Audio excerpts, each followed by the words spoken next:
तो और क्या हाल चाल, ये है आईफोन 14 और ये है आईफोन 13। ये दोनों भाई साहब का आज एक मस्त कंपैरिजन करेंगे क्योंकि भाई सेल आने वाली है और सेल के अंदर आईफोन 13 या फिर 14 क्या होना चाहिए। एक्चुअली सेल का प्राइसिंग से पहले हम लोग नॉर्मल प्राइसिंग की बात कर लेते हैं क्योंकि देखो आईफोन 14 की जो अभी नॉर्मल प्राइसिंग है ना वो 65,000 रुपीज के आसपास में है और वहीं आईफोन 13 की जो नॉर्मल प्राइसिंग है वो 52 और 55,000 रुपीज के आसपास चल रही है और ये विदाउट सेल प्राइसिंग है। और मेरे को ऐसा लगता है कि जो लास्ट ईयर आईफोन 13 अपना 50-55 के आसपास मिला था और इस बार आईफोन 14 की जो प्राइसिंग चल रही है ना वो फ्लिपकार्ट पर ऐसे सेल के टाइम पे आराम से समझ लो 50-55 के आसपास मिल सकता है। और वहीं आईफोन 13 जो है ना वो आप लोगों को सेल के टाइम पे लास्ट टाइम 50 में मिल रहा था और इस बार शायद से 40 से 42 के आसपास में आ सकता है। तो भाई ये देखो दोनों फोन देखने में एकदम सिमिलर लग रहा है, इसमें मैं ऐसा कुछ कंप्लेंट ही नहीं करूंगा या कुछ ऐसा बोलूंगा कि ये कुछ रीजन हो सकता है जिससे आपको पता चल जाएगा। सिर्फ एक बड़ा रीजन हो सकता है कलर, क्योंकि डार्क ब्लू टाइप का कलर है ना वो आईफोन 13 में था और ये थोड़ा सा लाइटर कलर अपना आईफोन 14 पर है और इस बार जो और लाइटर कलर है वो आईफोन 15 पर है। तो ये एक बस तरीका है पहचानने का, बाकी तो ऊपर से नीचे से लेके सब कुछ ऑलमोस्ट पूरा सेम आता है। इवन अगर सामने से भी देखते हो तो दोनों के अंदर सारी चीजें सेम है, मतलब ऐसा कुछ ऐसा फर्क नहीं है। इवन बेजल तक भी सेम आते हैं। तो 13 और 14 के अंदर एप्पल ने ना ऐसा कोई ज्यादा डिजाइन को लेके चेंज ही नहीं किया। एक बस चेंज लगेगा कि जो 14 है थोड़ा सा भारी लगेगा 13 से। और यहाँ पर इनके दोनों में बैक ग्लास मिलते हैं तो आप देख सकते हो अच्छे खासे फिंगरप्रिंट के स्मजेस आ चुके हैं, तो कवर लगाना नेसेसरी हो ही जाता है। और बिल्ड क्वालिटी में तो भाई वो सेम है, एल्यूमिनियम फ्रेम आते हैं, कोई ऐसा कुछ ज्यादा चेंज नहीं है। सिरेमिक शील्ड है, वहां पर भी सारी चीजें सेम है। और मेरा तो 14 एक बार गिर चुका है तो डेंट भी देख सकते हो कितना ज्यादा जाके मस्त वाला बैठा था। और जो 13 है वो गिरा तो नहीं है बट स्क्रीन पे मैंने इसको एक बार हल्का सा टेम्पर्ड ग्लास लगाया, जस्ट अभी शूट से पहले ये गिरा एक बार, तो यहाँ पर और क्रैक आ गया, लेकिन नसीब मैंने टेम्पर्ड ग्लास लगाया था। और जो वो वजन में है ना वो ज्यादा नहीं है, उससे 2 ग्राम का फर्क आता है, तो वो तो बहुत कम वाली बात हो जाती है। और देखो अगर आप पूछोगे कि बॉक्स के अंदर क्या क्या आएगा, क्योंकि 13 में भी चार्जर नहीं आया था तो 14 में भी चार्जर नहीं आया था, तो वो ऑफकोर्स नहीं मिलेगा। बाकी देखो डिस्प्ले जो साइज है वो भी सेम आता है, 6.1 इंचेस का ओलेड डिस्प्ले है और दोनों के अंदर जो पीक ब्राइटनेस है वो भी 1200 निट्स की है और डिस्प्ले की रिफ्रेश रेट भाई वो भी 60 हर्ट्ज पर ही है, तो यहाँ पर भी कोई बड़ा चेंज नहीं है। और गोरिल्ला ग्लास की प्रोटेक्शन दोनों के अंदर सेम है, HDR10 दोनों ही सपोर्ट करते हैं और बाकी जो स्पीकर है वो भी डुअल स्टीरियो स्पीकर आते हैं, वो भी दोनों सेम है। और देखो 13 का स्पीकर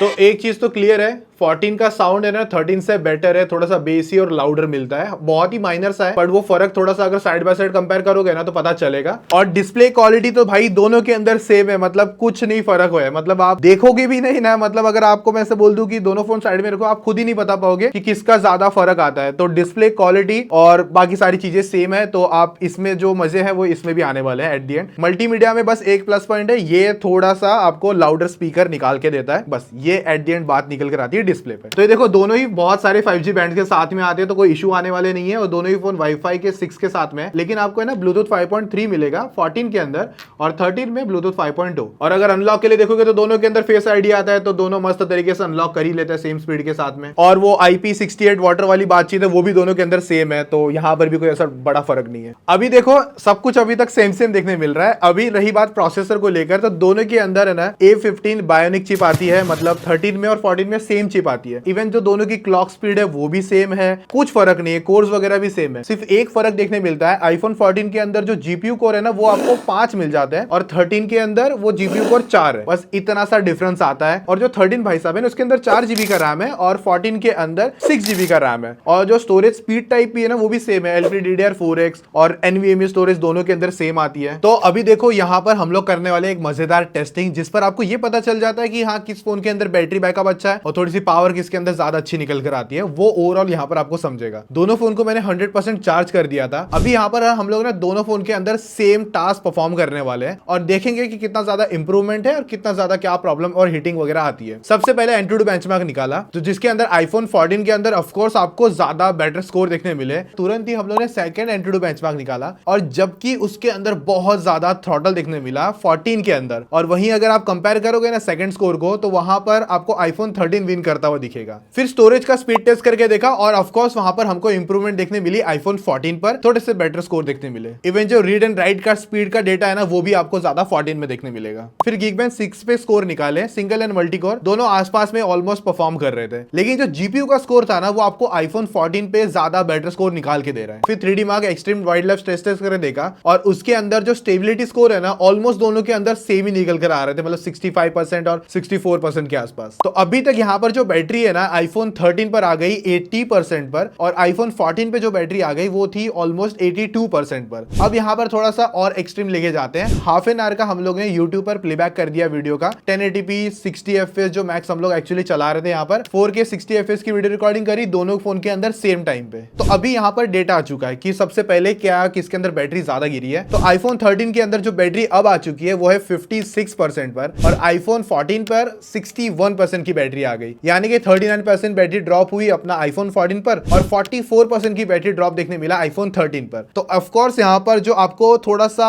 लेटेस्ट जेन मिलता है, मतलब आईफोन 14 थोड़ा सा लेटेस्ट हो जाता है नई चिप के साथ में, तो थोड़े से बैटरी में जो इंप्रूवमेंट्स है ना हल्के फुल्के आपको बेटर देखने मिल रहे हैं। अभी इतने सारा टास्क रन हुआ तो अभी फोन हीट भी हो गए रहेंगे। तो जब हम लोग ने हीटिंग चेक करी ना तो ऑलमोस्ट दोनों के अंदर सेम टेम्परेचर थे 41 डिग्री का, कोई ऐसा ज्यादा मतलब कम ज्यादा मुझे लगा नहीं। और ये जो टेस्टिंग भी चली ना ऑलमोस्ट 2 hours 20 मिनट का पूरा ये टास्क रन हुआ था, और उतने देर में ये जो बैटरी ड्रॉप हुई है। तो इन दोनों की जो बैटरी की एमएच का साइज है ना वो भी कोई फर्क नहीं है, और दोनों ही ना चार्जिंग स्पीड 20 वॉट को सपोर्ट करते हैं। 15 वॉट की वायरलेस मैक्स सेफ चार्जिंग हो गई, 7.5 वॉट की नॉर्मल वायरलेस चार्जिंग हो गई, वो दोनों के अंदर सेम आती है। इवन चार्जिंग स्पीड तक भी सेम है, ये भी लाइक ना 0 to 150% 30 मिनट में होगा, 0 to 50% 30 मिनट में होगा। अब यहाँ पर रियल लाइफ में चीजें समझते हैं। सबसे पहले ऐप स्टोर पर कोई भी ऐसी एप्लीकेशन है जो भी आप इंस्टॉल कर सकते हो, वो सारी एप्लीकेशन 13 में भी बेस्ट चलने वाली है, 14 में भी बेस्ट चलने वाली है। दोनों में कोई ₹1 का ग्लिच नहीं आने वाला, दोनों एकदम मजबूत तरीके से चलेंगे। इवन अगर आप हेवी एंड टास्क के लिए भी देखते हो, वीडियो एडिटिंग के लिए देखते हो, फोटोग्राफी के लिए देखते हो, सारा सब कुछ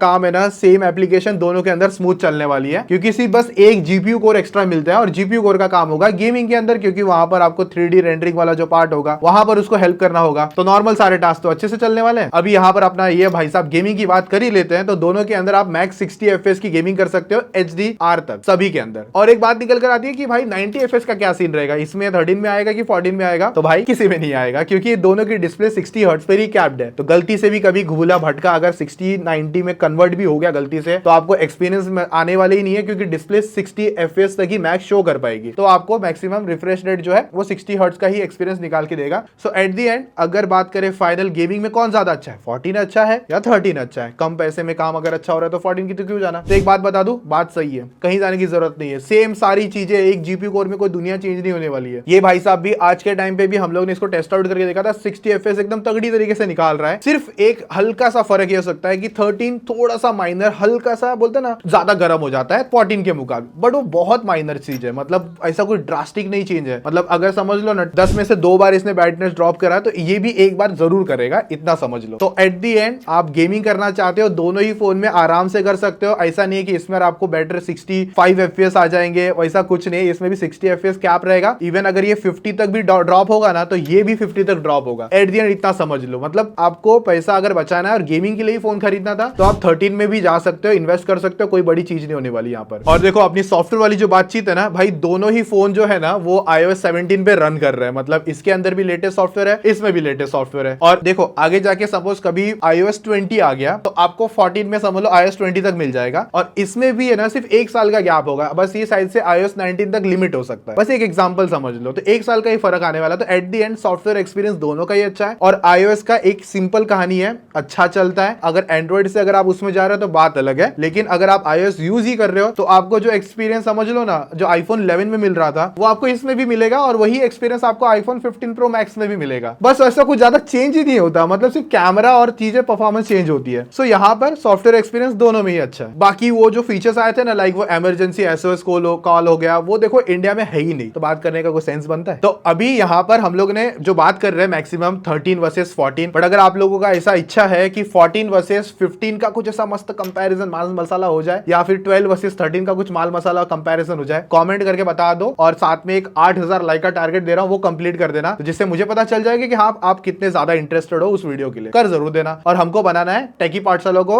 वर्ल्ड का बेस्ट टेक चैनल, तो सब्सक्राइब जरूर कर देना। अभी देखो कैमरा वाली बातचीत भी सेम है, यहाँ पर दोनों के अंदर 12 MP मेन है, 12 MP अल्ट्रा वाइड है, इवन सेल्फी भी दोनों के अंदर सेम है 12 MP के साथ। अभी देखो कैमरा कंपैरिजन में आपको जानना है तो एक बात बहुत सिंपल है, आईफोन बहुत चालाक है, मतलब एप्पल बहुत चालाक है, इतना समझ लो। 13 के अंदर आपको जो फोटो पसंद आ रही है वो 14 में हल्की सी थोड़ी सी बेटर एक्सपोज होगी, थोड़े से बेटर डिटेल्स होंगे, बस और कुछ ज्यादा चेंज नहीं होने वाला। मतलब अगर आप नंबर के हिसाब से कैलकुलेशन करते हैं ना हम लोग, तो अगर मैंने आईफोन 13 में एक फोटो खींची है जिसका नंबर 10 आ रहा है फॉर एग्जांपल, तो वो आईफोन आईफोन 14 पर कोई ज्यादा जाके ऐसा 20 नहीं हो जाएगा, वो नंबर 11 होगा, बस उससे ज्यादा कुछ चेंज नहीं है। और दोनों ही फोन के अंदर जो HDR का प्रोसेस है वो लाइक ठीक ठीक ही रहता है, क्योंकि वो अब जाके सॉल्व हुआ है 15 के अंदर, वहां पर उन्होंने अपग्रेड करा है मोस्ट ऑफ टाइम। और वही सेल्फी की जो फोटोज हो गई, वहां पर भी जो एक्सपीरियंस है सेम है, मतलब कोई ऐसा ज्यादा चेंज नहीं है। और एप्पल की सेल्फीज मुझे उतनी ज्यादा पसंद नहीं। वीडियो सैंपल में भी अगर बात करें तो दोनों ही बेस्ट है, 4K 60 FPS वीडियो रिकॉर्ड कर सकता है। लेकिन आईफोन 14 पर आपको कुछ 2-4 चीजें ज्यादा मिलती है। सबसे पहला एक तो इन्होंने ना फेस पे जो ऑटो फोकस वाला पार्ट था ना, वो ऐड ऑन कर दिया था, जो 14 पे आया था। 13 पे वो चीज नहीं है। जैसे कि अगर आप सेल्फी में ऑटो फोकस बेसिकली वहां पर इन्होंने देना चालू किया था। और वहीं अगर आप वीडियो रिकॉर्डिंग पे आते हो तो वहां पर एक एक्शन मोड ऐड ऑन कर दिया था, जो 14 पर है। वो 13 पे अभी तक सॉफ्टवेयर बेस पे अवेलेबल ही नहीं किया, और मुझे लगता भी नहीं कभी करेंगे भी। तो एट द एंड अगर आप एक्शन मोड यूज नहीं कर रहे हो तो आपका 14 कुछ काम का नहीं है। और अगर आप ऑटो फोकस, हाँ वो थोड़ा सा काम हो सकता है, क्योंकि वहां पर बेटर सेल्फी की जो एक ना प्रॉपर फोटोज आ जाती है, कभी ना आप